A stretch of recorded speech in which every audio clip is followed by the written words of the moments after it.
how far do you believe it can go? I mean, I sit and I wonder about it down the road, and I wonder, where does it go? There is, I believe, a vested interest in suppressing some level of the CPI, right? Because then you've got to readjust Social Security, all these types of things with the rate of inflation.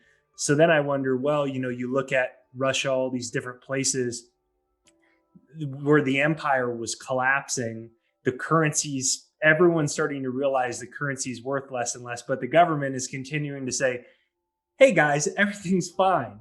And then there's this stage that you get before basically, you know, uh, people lose the power system loses its power.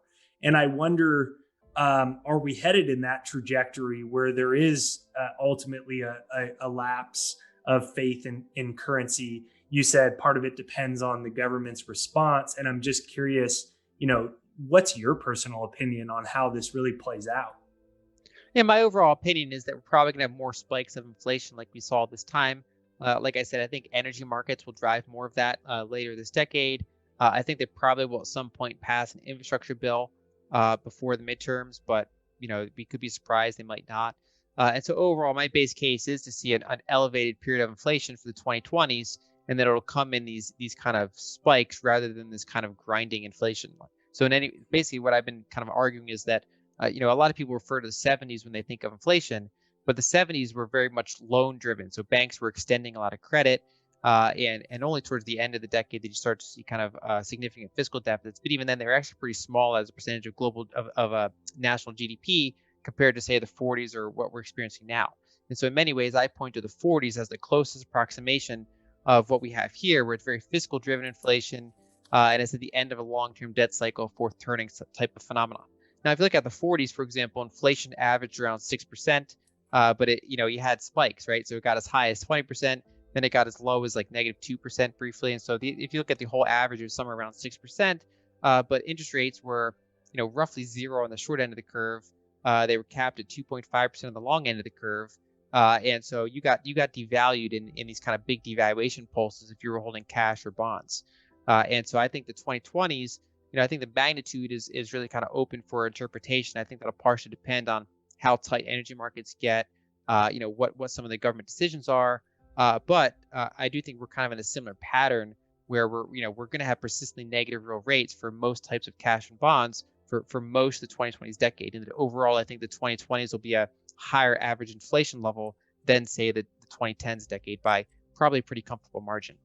What do you make about the government digital currencies? Now, the United States and its minions have been discussing the necessity of digital dollar to compete with China. There was at Bloomberg, many of those places covered China's, where it had essentially disposable time money and all these levels to it. What do you make of the central bank digital currencies, government digital currencies? It's something to watch, and I view it mostly through a kind of concerned lens. Obviously different states have different priorities with it. And so, China has been one of the countries that has spearheaded this. And of course, they like having a lot of top down, state driven authoritarianism, right? So they like to be able to surveil what their citizens are transacting in. They'd love to be able to block transactions. They have facial recognition cameras everywhere. So if there's a Wall Street Journal piece, for example, pointing out that you could do a thing where if someone jaywalks, they get caught on film and then their accounts automatically deducted with a fine, and that's a benign thing. I mean, there's obviously more dark routes they can go with that, and so I think China clearly is interested in going that route. I'm hoping that other countries kind of don't want to go down that path, but we are starting to see Europe and the Fed are basically also interested in central bank digital currencies. One way to think about that is that right now under the current legal structure, central banks only have so much power. They can't give out grants to people, for example. They can only essentially change interest rates and buy or sell assets. And so that's why, for example, after the great financial crisis, we didn't see a really big increase in broad money supply because the Fed couldn't just hand out money to people. But so in 2020, what we had was the combination of fiscal authorities, basically handed out money to people, and the Fed's role was to finance it. And so you still had elected people making those decisions rather than the unelected people. And so there's basically checks and balances, even though People can argue about how much power each side should have, but in the current legal structure, there are some checks and balances on say what central bankers can do.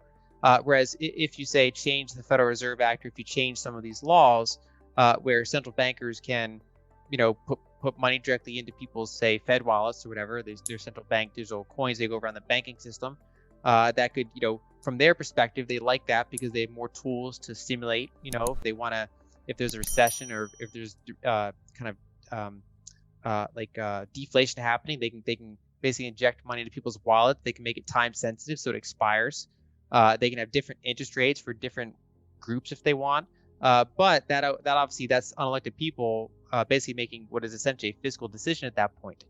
And so that's one of those things that I have trouble seeing something like that get through Congress, at least as currently constructed, because Congress would have to essentially cede some power to the central bank in order to have that kind of program in place. And so I think this will be something to watch, I think, in the years ahead. The Fed is kind of behind the curve compared to China, because the Fed is, kind of at the heart of the current system. So they've had less incentive to kind of change over to a new system. Whereas China is specifically, they're trying to go around the SWIFT system as much as possible. They want to be able to buy commodities in their own currency. They're really big fans of the surveillance state. And so they've had a lot of incentive to kind of spearhead that, where the Fed is I think a good thing, and is kind of behind the curve in terms of enacting those types of policies, especially because they would need Congress to go along with it. Interesting. I hadn't had somebody say that. I wonder if there's a way through national emergency to subvert it, i.e., economic crises. So that'll be interesting to watch. On the subject of commodities, did you see Paul Tudor Jones the other day and I think it was on NBC, or it might have been on NBC, where he was talking about commodities, and he was essentially implying that so underfunded, and a potential for basically them to be squeezed, whether, I think he referred directly to Reddit traders, but he also mentioned if big money gets in. What did you hear that, and what were your thoughts on that? So I saw clips from that interview, and I generally agree with them. And so I do think that 2020's decade is going to be a decade for commodities compared to, say, the 2010s, which was a very for the most part a very bearish decade for commodities. And so that decade was characterized by oversupply and kind of weak demand. Whereas now, with all the stimulus that are happening, there's higher demand, and we haven't done a lot of capex in many of these. And so I do think that 2020s are going to have tighter commodity markets, higher commodity prices, more pro-inflationary decade. I just don't think it'll come in waves. Basically, there'll be periods where it's happening, periods where it's not happening, and it'll be kind of these periods where inflationists will be happy, and then deflationists will be like, I told you so, and then there'll be like another round, for example, we have another kind of increase. And so overall, I agree with them that I think inflation is going to be elevated probably for longer than people think, just not necessarily in a straight line when you look at, say, the year-over-year rate of change.